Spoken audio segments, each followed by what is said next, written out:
Cheatham, part of the 845, and this is why I am successful. All right, y'all. Y'all already know what this is. This is from the Ground Up Productions, and this is Making It in the 845. Today, we are talking to a beautiful, talented,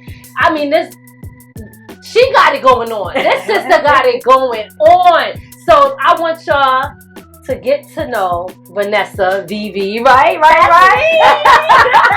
Vanessa, the floor is yours, okay? I want you to tell people everything about what you do. We want to know your story. We want to know how you got to where you are, what you're doing now, and what we can expect from you in the future. So tell us about yourself. Absolutely, and thank you so much. So my name is Vanessa Cheatham. I also go by VeVe C, the one and only.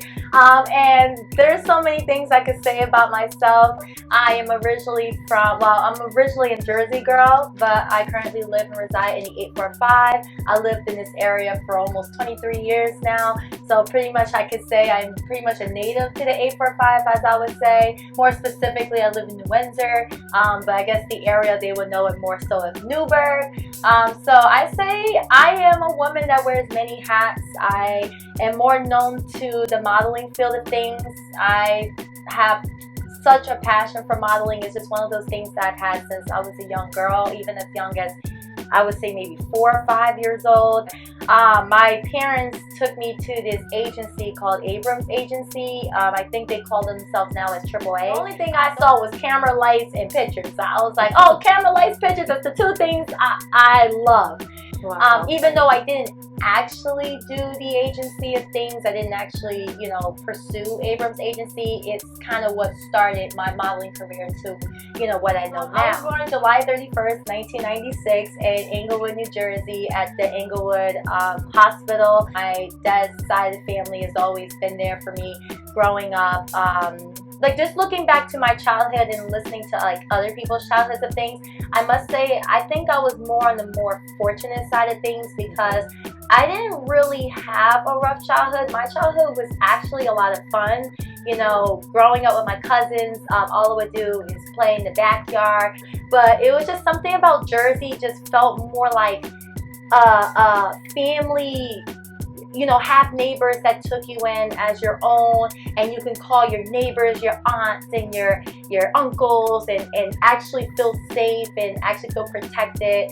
And just being around, my family of things really kind of made me as who I am. But I got a couple of questions. Let me ask you a few questions. Yeah. So I want to get into a lot of things when it comes to details in the modeling, you as a singer, you as an actress, all of that. Because you said a few things. And I always like to know, if you don't mind talking about it. You said you're more, I guess close or more involved with your dad's side of the family. Do you not talk to your mom's side of the family? There's a couple cousins and, aunts that I do speak with, but for the most part, my mom's father and stepmom's side of things, I never really got a chance to be close to them. I'm not sure if it's because they didn't want me here or if it was just something that was more personal for something I can't even explain. I just know that when me being raised, I just remember my dad's side always being there for me. Both my grandmother and my grandfather, my father's maternal side of things and my father's paternal side of things.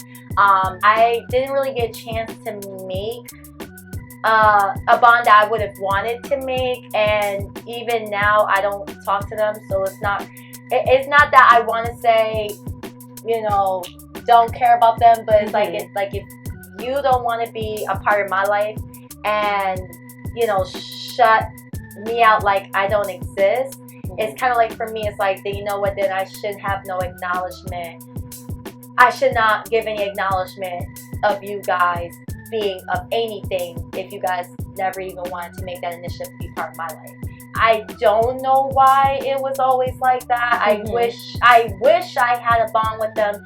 And the reason why, and I'm glad you mentioned that, because the other thing to that is my mom, she had a really rough childhood. when she was 6, and because they're both gone now. So my mom and my aunt, her full-blooded sister. Wait, who's both gone? My mom and her sister, my aunt. They passed away? Mm-hmm. Oh my God, I'm sorry. I did not know okay, that. Okay, oh my God, okay. Yeah, my mom, she passed away last year, April 29th, to the Moderna vaccine, actually. Yeah. So last year was definitely... did y'all hear that? Not COVID. Not COVID. Like, actually getting the vaccine, it created a lot of complications for her. And, she was already fighting a battle, having chronic kidney disease since 2017. And, already finding out that situation already kind of made me emotional. So it was kind of one of those things I kind of prepared myself when she first told me that. It was just like, kind of like, and my mom, she was one of those people that kind of just, she was one of those like you could call her disabled, she did not look disabled at all. Like, she will always be on her feet. She will always be the one to just be like, I got this, I'm gonna do it myself. Fast walker. She, like, if you see me fast walking, I got that from her. Wow. So it's like with her, she always wanted to figure things out herself. So, to see that, she was going through such, disease like that. And the fact that she was in Georgia, because she moved to Georgia after I graduated high school in 2014. So from 2014 to last year, she was in Georgia. So that was about, like, I would say 7 years. And so I couldn't be physically with her like I wanted to, because I'm all the way up here, upstate New York, and she's all the way down in Georgia, where, she got remarried. That's like a whole other story for part 2. Okay. All right. And my mom, we had like, growing up, we've had a complicated relationship, I would say. I mean, my mom, I always loved my mom to death, but, like, my mom kind of almost raised me like her sister in a sense. I mean, it helped that she was, like, small and petite, so people already thought we were sisters, so it was kind of like a cool thing. But even, like, growing up when I was, like, 12, going into, like, high school things, there were certain moments where, my mom, she was just, I think she was still trying to figure out herself, because going back to what I was initially bringing up, her childhood was a bit rough, because when she was 6 years old, meaning that when her sister was 3, her mother, actually, her real birth mother, was murdered. And that's still an ongoing case that I still don't know. So, oh my God. Yeah, so it's like, and my grandmother, the one who was murdered, her name is Mary Ann Williams. So her first name is Mary, her middle name is A-N-N, and her maiden last name is Williams. And my mom named my middle name after her mother, but she added the E and just put Mary and Ann together, which is how I got Vanessa Cheatham. Oh, okay. Yeah. All right. Yeah. Wow. That's a deep story. I think you should write a book. Yeah, I was thinking about doing that. I think you should write a book. Or doing like some form of documentary on its own, just yes. talking about just how, even before I was even thought of, how my upbringing even started, and just my mom's story and my dad's story alone kind of like gave the foundation that allowed me to kind of talk about. But yeah, I think because of my mom's childhood, it kind of made it hard for her to enjoy the childhood that I felt she probably would have had otherwise. And, not saying that her stepmom wasn't good, but, I felt like there were certain moments where my mom, and this is my mom telling me this, my mom felt like she was an outcast.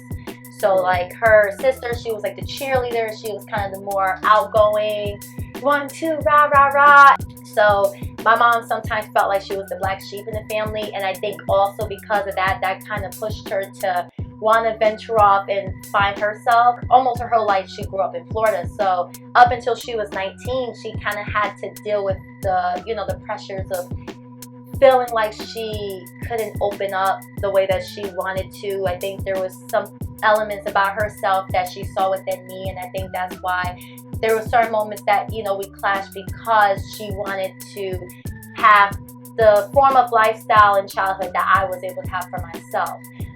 But still was supportive enough to where I could still say, like, hey, she was there for me. Right. Yeah. What I find interesting is a lot of times it's normally the child more with the mother or the mother side of the family and the dad side. So yours is like the opposite of that, you know, which is also very interesting. But it also says another thing, that these fathers, there are a lot of great fathers that are out there, because there's this narrative that, you know, that the dads are not in the kid's life, but you know, your dad is into a lot of stuff as well too. And I want to get into that, but not just yet, because I want to touch on just a quick question, because you spoke about being in Jersey and how the neighborhood was there. Do you feel that you don't get that here, that it takes a village community type of feeling in the 845, and do you miss it? Absolutely. It's not the same. It's hard to explain. You have to be a Jersey native, more specifically a North Jersey native, to know that, especially Teaneck. It's just something about the Teaneck community. You don't even have to be from there, and they would take you in like you're your own. Like just recently, that's it. Pack up. I'm moving to Teaneck. We need to go back. If it wasn't for the traffic and all that stuff, I'd be there. My aunt moved back. Literally, my aunt moved from the Charlotte area coming up for that community. That's literally why she moved up. And mind you, Charlotte had a lot of homes, like a lot of, you know, bigger houses and stuff, but it's not the Teaneck home. Like it's just like literally, we just had a picnic recently, me, my dad, and my brother. Like maybe like a little over a month ago, and mind you, this is like my dad's people and things, but I don't know no one there. So I'm coming to this picnic kind of already. Where was it at, the picnic? It was, I don't remember what block. It was definitely Teaneck. It was like one of those like block party type of things. So it was like between one street and another street. Literally, as soon as I got there, like everybody was like opening arms. Like, Vanessa, I heard so much about your music. When are you gonna play your music? And I'm like, whoa, this is not something I'm used to. I'm used to, like, it's just not the same, because like you could tell it was genuine. Like the vibe there was kind of like, Vanessa, play your song. Okay, we got the DJ booth right now. We're gonna play your song right now. And I'm like, you want to play my song right now? Wait, okay, because I don't know no one. I mean, I know my dad talks about me a lot. But it's like, I don't know no one here to kind of expect that kind of like reception. I'm thinking like maybe like, okay, nice to meet you. Okay, keep it pushing. But people really wanted to talk to me. I kind of felt like I was important. Like I felt like a celebrity there. And it's like, I want that same energy for the 845, more specifically where I live in the Newburgh area of things. And it's just it's not the same. And then maybe it's because, you know, my dad grew up in Teaneck, and you know, he grew up with his friends and things like that. And maybe it's a generational thing too. But then even with that, there was younger kids and younger people in Teaneck, and they welcomed me with open arms, and I never even met them. Do you think that like living in the 845 and trying to make it in the 845, that type of energy and feel, do you feel like, is it discouraging at all for you or do you not let it bother you and you just keep it moving? It doesn't, it's not discouraging. I think the word I would prefer to use for that is disappointing. I think the fact that there is a lot of talent, you know, that came and still is coming out of the 845. Mind you, I'm the type of person who supports other people, supports other artists, other talents. Hence why, and I'll talk about later, the whole purpose of why I even created Bling Boss organization was to bring creatives and talents that's in this area together. And it's just like, I don't know if maybe people are either scared that they may feel more superior, they may feel superiorized by someone else of the same talent, or maybe it's just simply the type of area, or like what this area is more prone to, because Newburgh is usually stereotyping gun violence and poverty. And maybe there's just some form of stigmatism that's still there as far as the area goes. It is a bit smaller, but it is growing.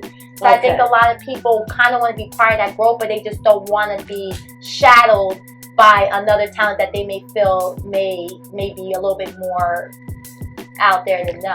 I don't know. I just know that Jersey and 845 is just a different vibe. I kind of just want to be the merger and kind of like put it all together. Bring it on, bridge the gap. That's Exactly. right. That's right. I love it. I love it. Okay, so I want to talk about your modeling career. Yeah. Tell us how. I mean, well, you did give us a little bit of how you kind of got into it. Tell us what's going on now and some of your experiences that you had.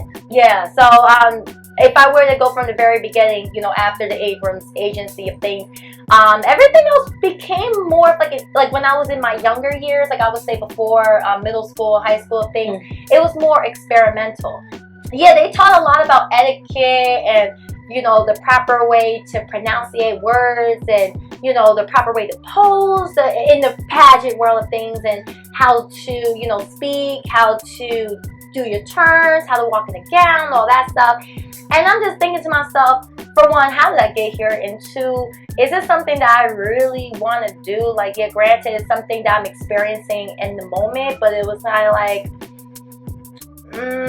alright, well, okay, let me see. Because you see all the other pageant girls that's kind of like either they've done this before and this is kind of like a norm for them, or girls that actually want to do it and they're like, okay, yeah, this is what I want to do. And I'm just kind of sitting here like, well, I'm doing it because, you know, my mom felt like I should do it, but then it's like, okay. It wasn't in your heart? It just wasn't something that I would have thought about doing at the moment. I'm glad I did it. Now looking back, I'm glad I did it, but it just wasn't something that I really cared to do at the time. There was like a lot of chaos that was happening backstage. Even one girl was kind of like having like a stink attitude in the sense that she was kind of like, oh, I got this in the bag. Yeah, I'm going to win this. Okay. So, you know, some of the girls kind of got a little standoffish by, you know, like the attitudes. Me, I kind of just was like, whatever. You gonna win? She said whatever, because I wasn't trying to be here anyway. I was trying to like, listen, I kind of just want to have fun, and then that was pretty much it. Introduce your dad, and then we want to hear what you was about to say about life. Okay. So hi, this is my father, Sean Cheatham, aka DJ Sean. All right, get that DJ in there, okay? Because he heard that. Right. I was gonna let you. That's how the world knows me. So you know. Oh, okay. They may not know Sean Cheatham, but they know DJ Sean because you know I have history with DJing. Had a hit record out in the '80s, one hit wonder and stuff. Others were hits, but didn't get as big as the one song that did. We had a video on Mercury Polygram. In those days, that was the biggest record label. Oh, okay. We were one of the handful of rap groups that they signed in those days because the hip hop groups were usually signed on the independents, not on the majors. So we were signed on the same label with Bon Jovi, Kool and the Gang. Oh, really? Those name groups, you know. So you know, we are also listed in the Volume 2 book, I believe, of Hip Hop Pioneers and stuff. So they have our picture there. I was asked for some of my stuff for the hip hop museum down in New York City that I think is in the Bronx somewhere, and stuff that they opened up. So I sent some stuff down for the museum, you know, as an '80s sensation of hip hop. Love it. Okay, I did not know. So what was your hit song? The name of the song was Swing Beat. The name of the group was Rockin' G, DJ Sean. You can Google it, see the video, MTV, the whole thing. You'll see it all there. You know, we never really got back in the game because it's just, our story is more watch what you sign. You know, that we lost our millions because of that. So I want to talk about that really quickly. Because you know your daughter is in the entertainment side of the world, and you're obviously somebody that is in it still, and you have experience. What type of advice do you give, or what would you say to people based off of legal things and knowing the business? Okay, well, this is a whole new era and whole new generation, how they do things. You know, we come from a more analog, this is a more digital era of how music is distributed. So you kind of sign things in blind faith. Getting to Polygram, we signed a bad contract just to see who they were, not knowing we were signing something bad. You later find out that you gave away everything, and you know, all your hard work went to somebody else just to get to the label. But to answer your question directly, like the advice is, again, watch what you sign. New era.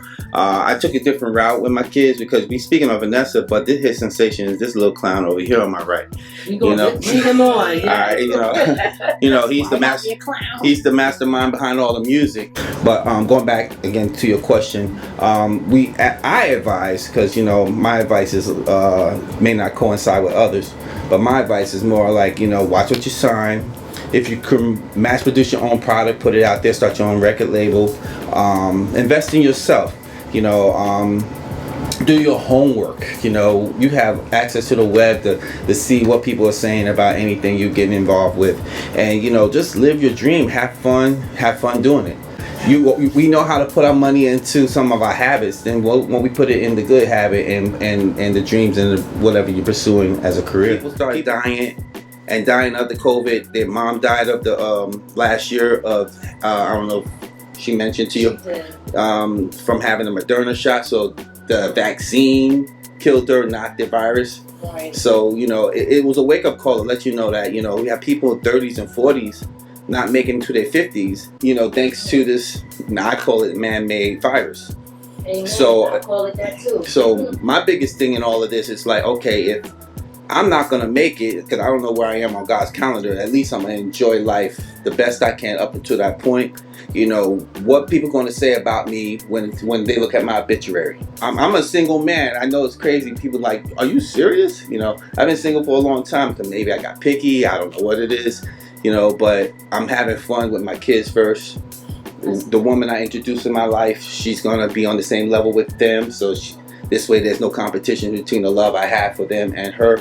I deal with a lot of some at-risk kids, the kids that everyone's scared to talk to. Right. I'll walk through a part of Newburgh that people are scared to walk through because no one's telling them the big picture.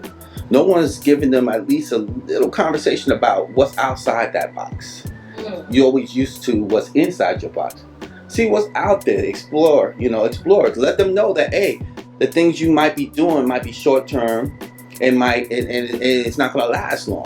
Right. But who am I to tell a kid that working at McDonald's is a lot better than selling drugs?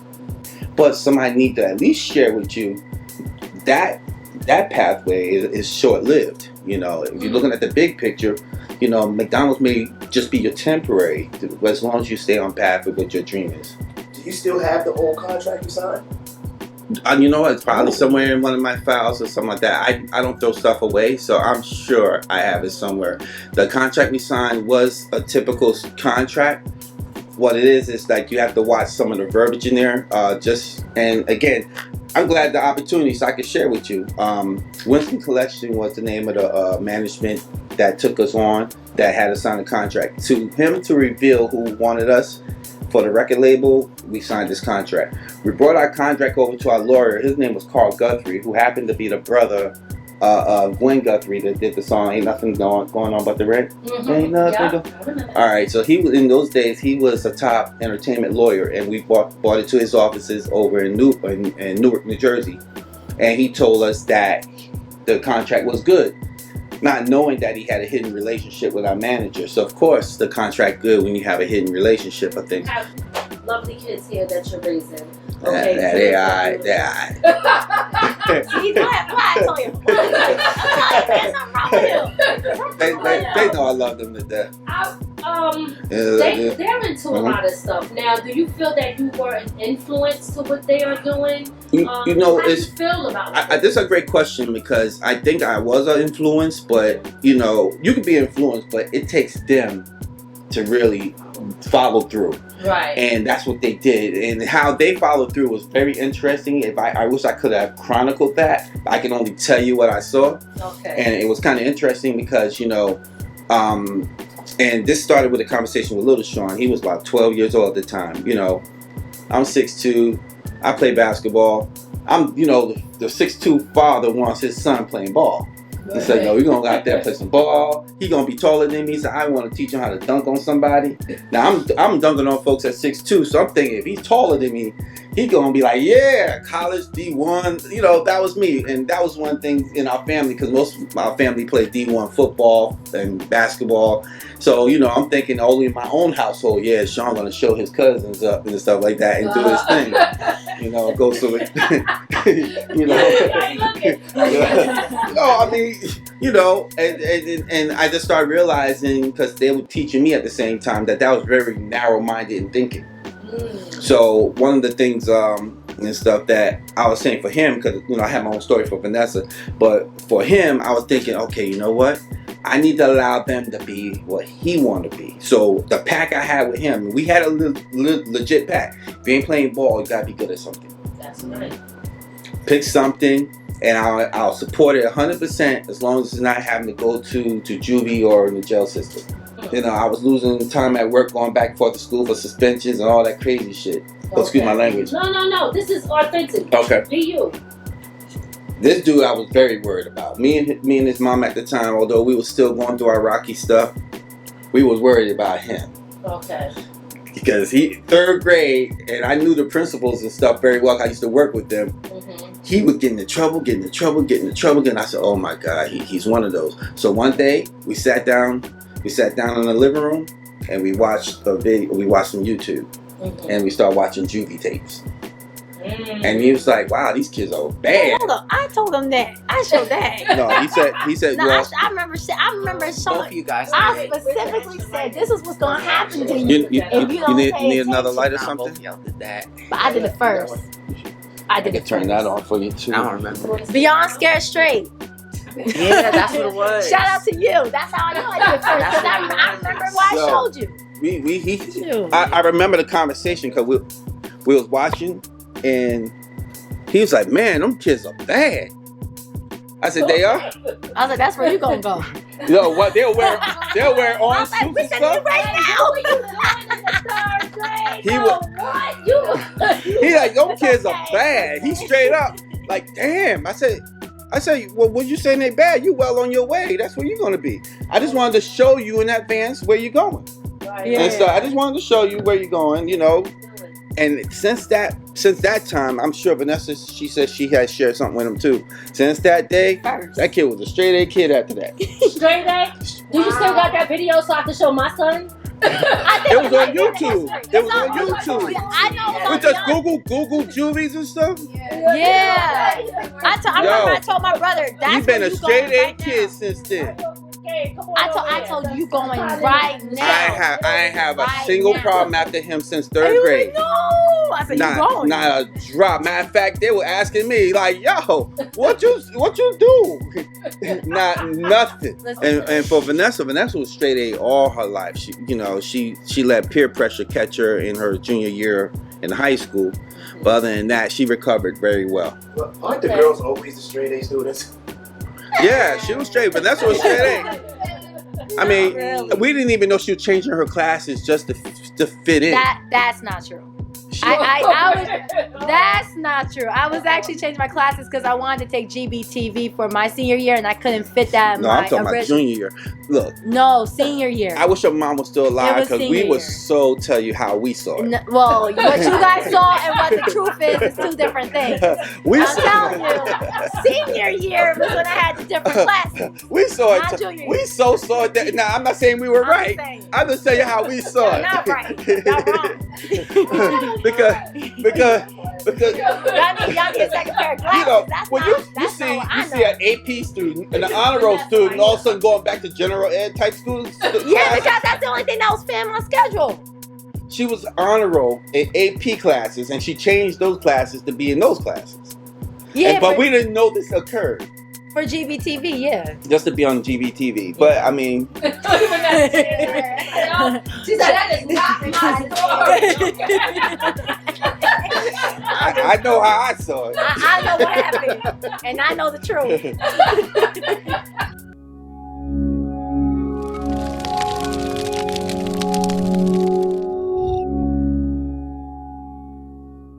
Hey guys, if you want to sponsor our show or place an ad on our podcast, please contact us at fromthegroundupproductions@gmail.com, or you could give us a call at 845-288-2989. Let's collab and reach our audience together.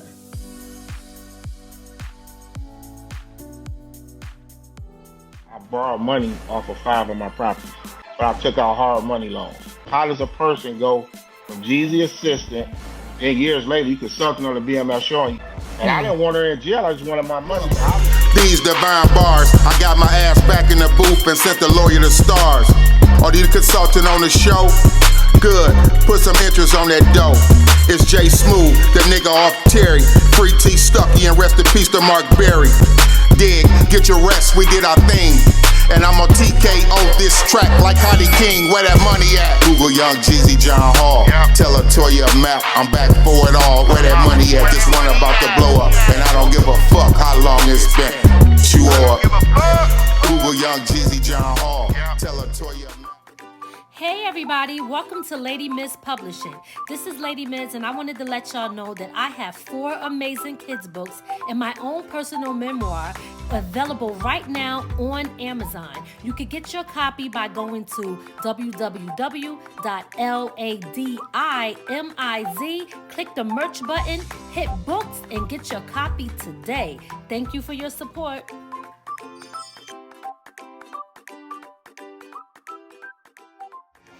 Introducing Boss Smooth Snacks, a delicious, tasty, and promotional snack that promotes your business or brand. For more information, contact us at 845-288-2989 and elevate your snacking game with Boss Smooth Snacks. Hey, what's up, y'all? This is Lady Miz, and if you need any type of custom bottles, event planning, a video or a photo shoot, workshop classes, or even flyers, look no further because I got you. All you got to do is email me at ladymizmusic@gmail.com for all my side hustle services. Let's make your vision a reality.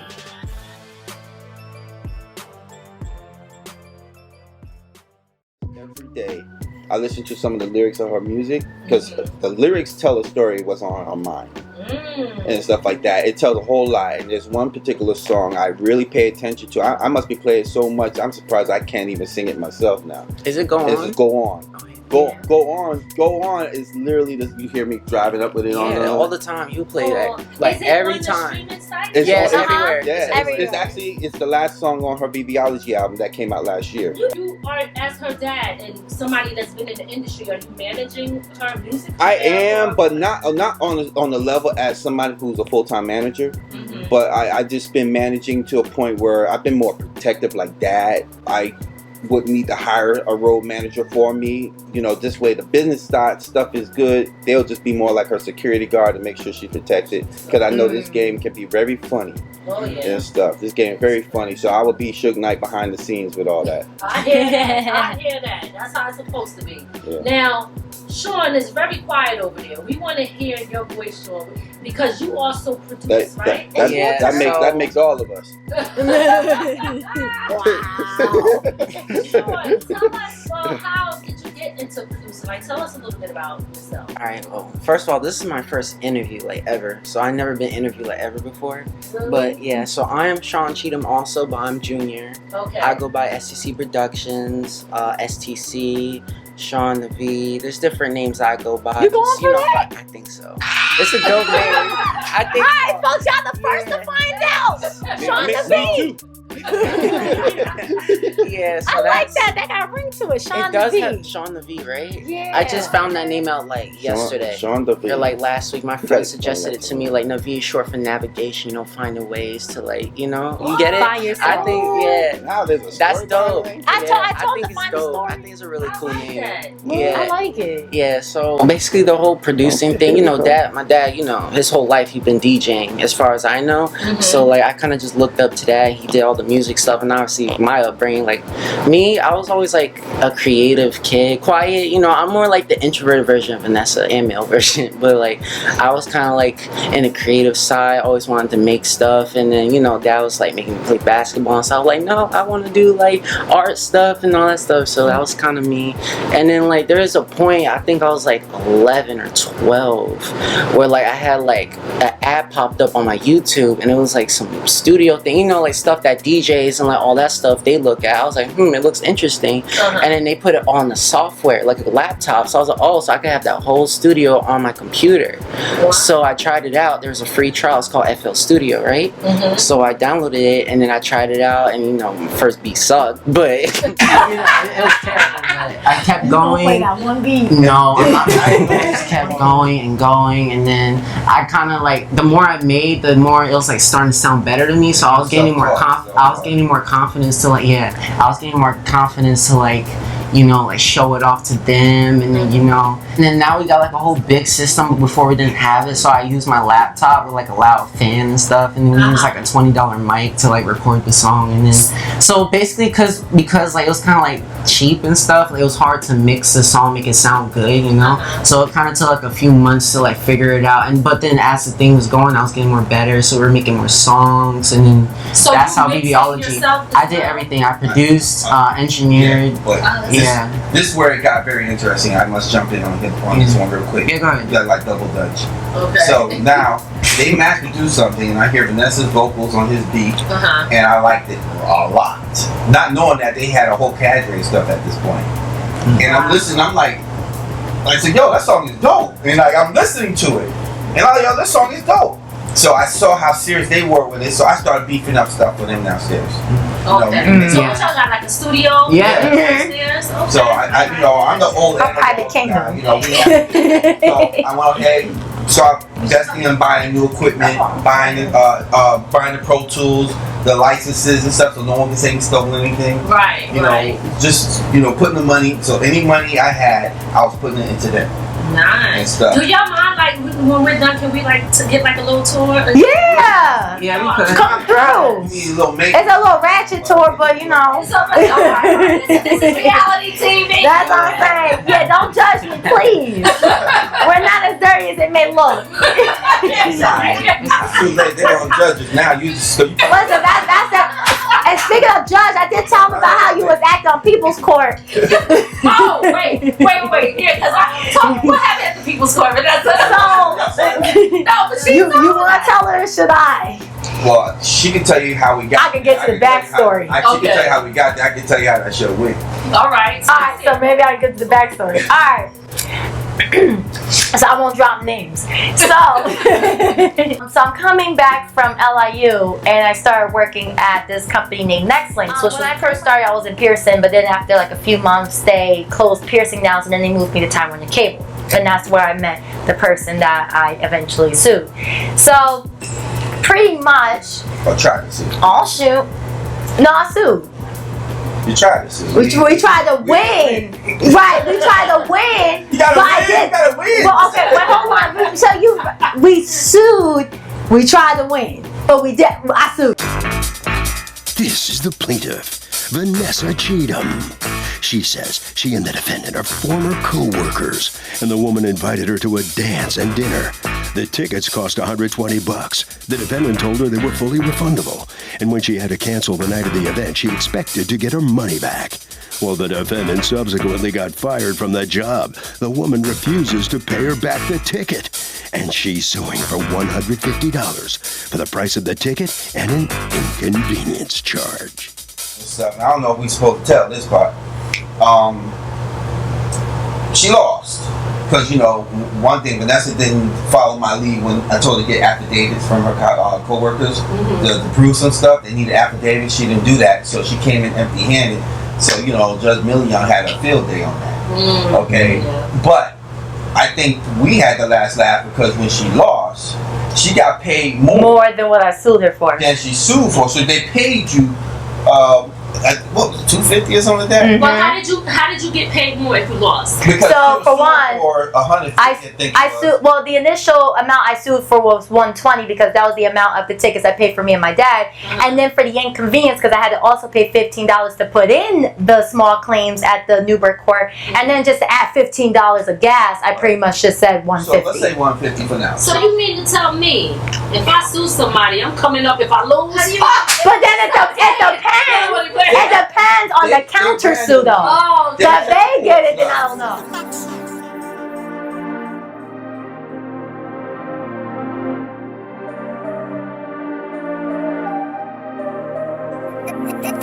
Every time that I look at myself, I see myself, I feel myself, I flow. While the waves in body space, I love myself, I cry for help, I know. Get your copy now. Yeah. So VeVeology. Yeah, so that joint that we just watched was Breeze. Yeah. And it was produced. Tell it. That was her actual first song that she very worked first on. song that we worked on, recorded, wrote. Well, with us too, you know. But yeah, I produced the whole thing. You know, she wrote the whole thing. Kind of just came together and just that's what came out. That's what came out. Beautiful. Yes. Beautiful. Dope. That for a first time joint. Mm-hmm. Okay, y'all went all in. Yes. All right, that is a really good song. Thank you. And I love the visual for it. And you know what's even interesting? The story I like to tell on Breeze is that when it first got its international play, we got a call, or Vanessa got an email, I think it was rather, that it was about to do international air on New York Radio Live, I think it's called. Yes. Which is an international radio station that they play at Times Square and everywhere else around the world. And they gave it the exact time when it aired, and when it aired, it was like a very, I can't even put a word to it. We cried. Did y'all record it? We did. I on this in YouTube. She was number 16, right before Cardi B on one of Cardi B songs. Wow, really? I didn't know that. Then there's another chart where she was number 6 as a top clean, but I guess they didn't hear all the other stuff. I can't take it. No, but that's a. Like Vanessa say, I'm screaming. I'm screaming. If Vanessa was military, she'd be definitely Navy. Oh, Navy. That's what She definitely Navy. Yeah, Vanessa definitely Navy. If she was military, she'd be Navy, boy. She'd fit right You on can in. find all my music, including my album VeVeology, on your Apple Music, iTunes, Google Play, Spotify, Pandora, your Reels, TikTok, Everywhere. iHeartRadio. What's the other one that they got? Shazam, Title, Snapchat, Instagram, Reels. It's everywhere. It's everywhere. It's everywhere. Pandora. YouTube, Pandora, it's on everywhere. Google. All you have to do is type in VeVe and pretty much you'll find it. Again, Shout the videographer out. And again, shout out to Roshan Strong, or Sean Strong, he goes by.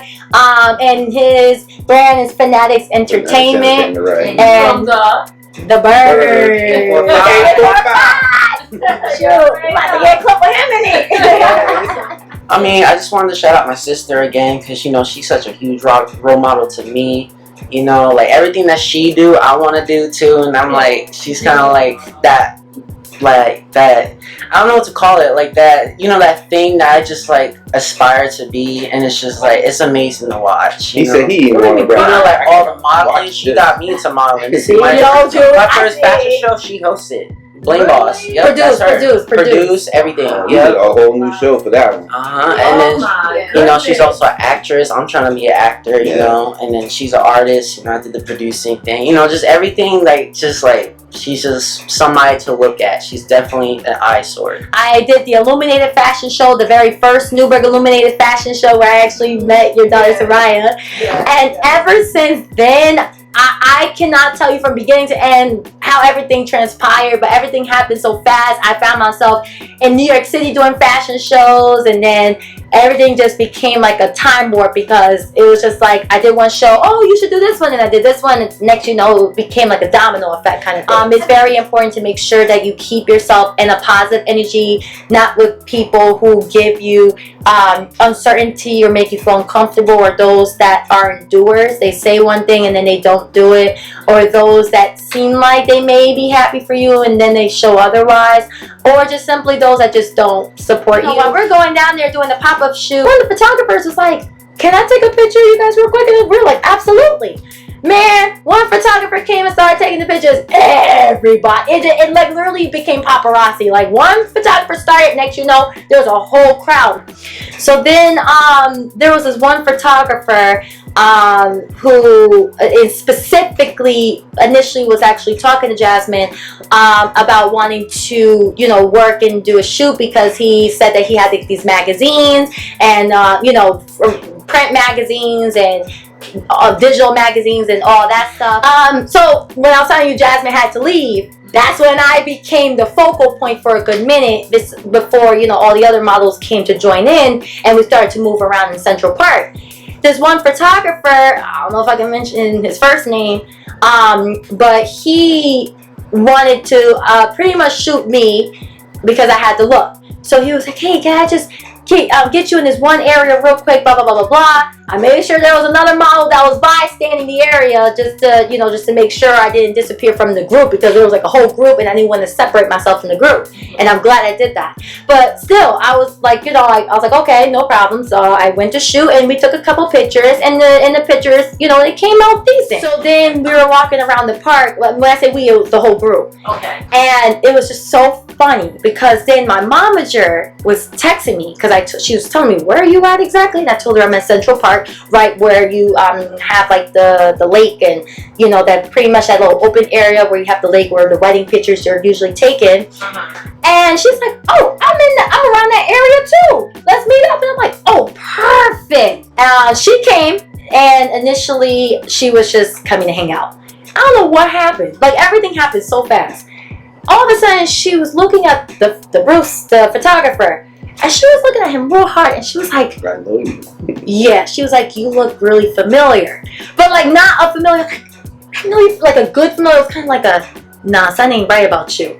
And then out of the blue, she was like, Vanessa, we have to go. And now I'm scared. Because I don't know this dude. Apparently she knows this dude. I don't know how she knows this dude, but I want to find out.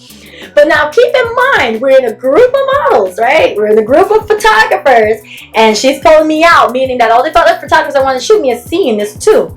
So I'm kind of like, before I could tell Teresa, like, what's going on? Here comes the photographer saying, hey, Vanessa, you ready to go? And I'm like, now I'm like, kind of like, oh, how am I going to get out of this without making it obvious that there's obviously something wrong? So I was kind of like, because I froze. I was kind of like, so I messed up. I forgot I was supposed to do this meeting with this is my momager, and I totally forgot I was supposed to do it. All of a sudden, his attitude went from like excited to like, so you don't want to be in the magazine? I'm like, I'm sorry, what? Because mind you, the whole conversation that I had up until then, we never talked about me being in the magazine. He was just showing his work, that he had pictures in the magazine. He was doing that talk with the other models. Me, it was kind of just like, okay, you want to do a shoot? Do a shoot. I'm like, no problem. All of a sudden, he's like, so no magazine. You don't want to be in the magazine? And I'm like, no. Like, I didn't care for all of that. No. Because now I'm getting annoyed, because now you're giving me an attitude. Now I'm going to give that attitude back to you. Now I'm like, no, thank you. I'm good. Okay, no magazine. Okay, you're lost. And I'm kind of just like I'm looking at my momager, like, what was that all about? And she told me that she was like, he's a level 2 sex offender. And I say, what? So then I'm like, now I believe her, obviously. But then she showed on the website, on the New York sex offender website, and sure enough, he was on there. And when I tell you, I don't know, God stepped in at the right. And mind, she was supposed to be there, but she wasn't supposed to be there. And the fact that I was going to literally shoot with this guy somewhere separate, it could have been separate, because everybody was pretty much starting to scatter apart. And remember, the friend I came with had to leave early for casting, so then I would have been by myself. But I still would have been like with one of my friends. But who's to say one of my friends that was there would have pretty much. Sometimes those shoots turn into private sessions or things. Yeah. So it's a work in progress. And he already pulled me aside they work one you time. from, okay, now we in Central Park. Hey, meet me at my studio. Here's my card. Yeah. Let's do it. Let's finish off this set at my studio, and who knows where that would have ended. Yeah. So Vanessa, what would you say to girls out there? How can they protect themselves from things like that? What advice would you give? Well, the very first thing I would say, obviously have somebody with you if you can. Try your hardest to have someone, if it can't be a family member, so like somebody that you trust. At least have your phone. If you have like a Facebook Live, something that people can like see you, just for record's sake of things.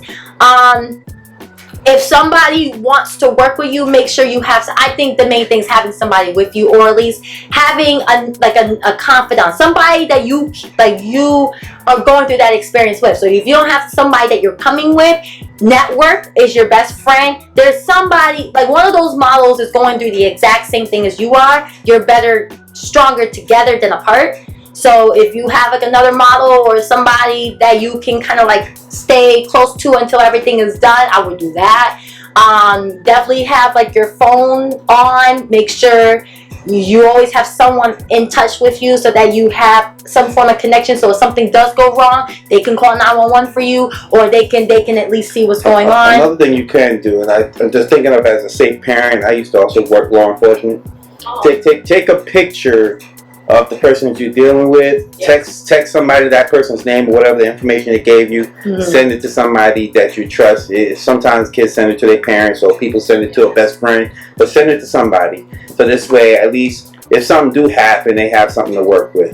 And I want to just add too, if you are going with somebody, y'all should have some type of code or safe word. Yeah. You know, I think that's important too, because you don't want to alarm them. Sometimes you gotta play like you don't know, so that they can underestimate you.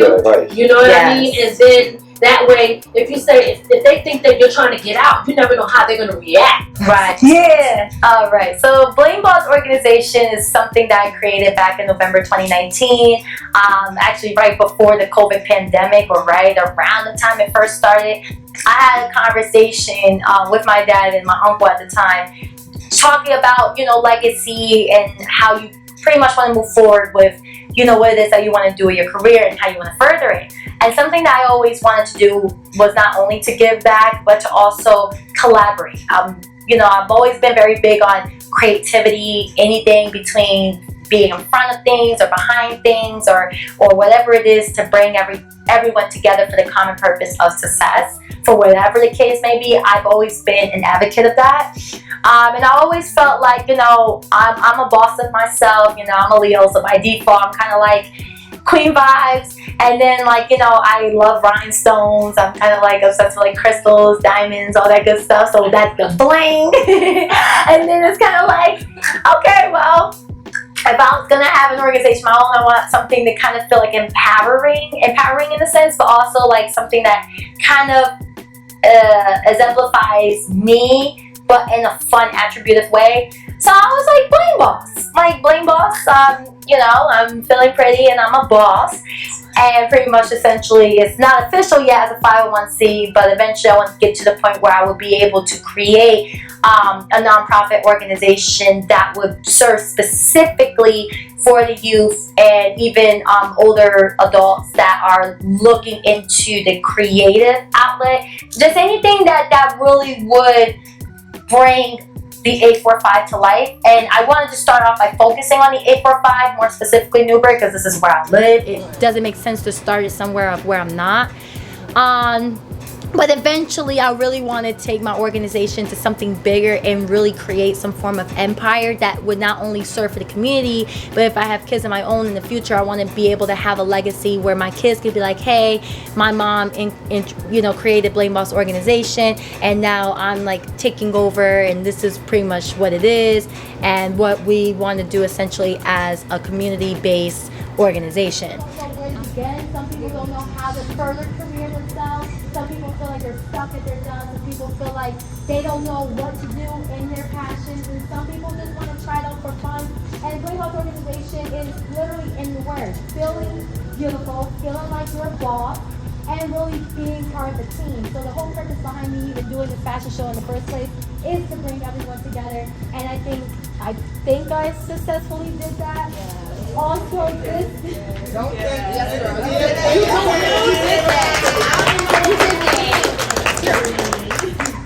Hi, it's your girl Vanessa Cheatham, part of the 845, and this is why I am successful. Yeah.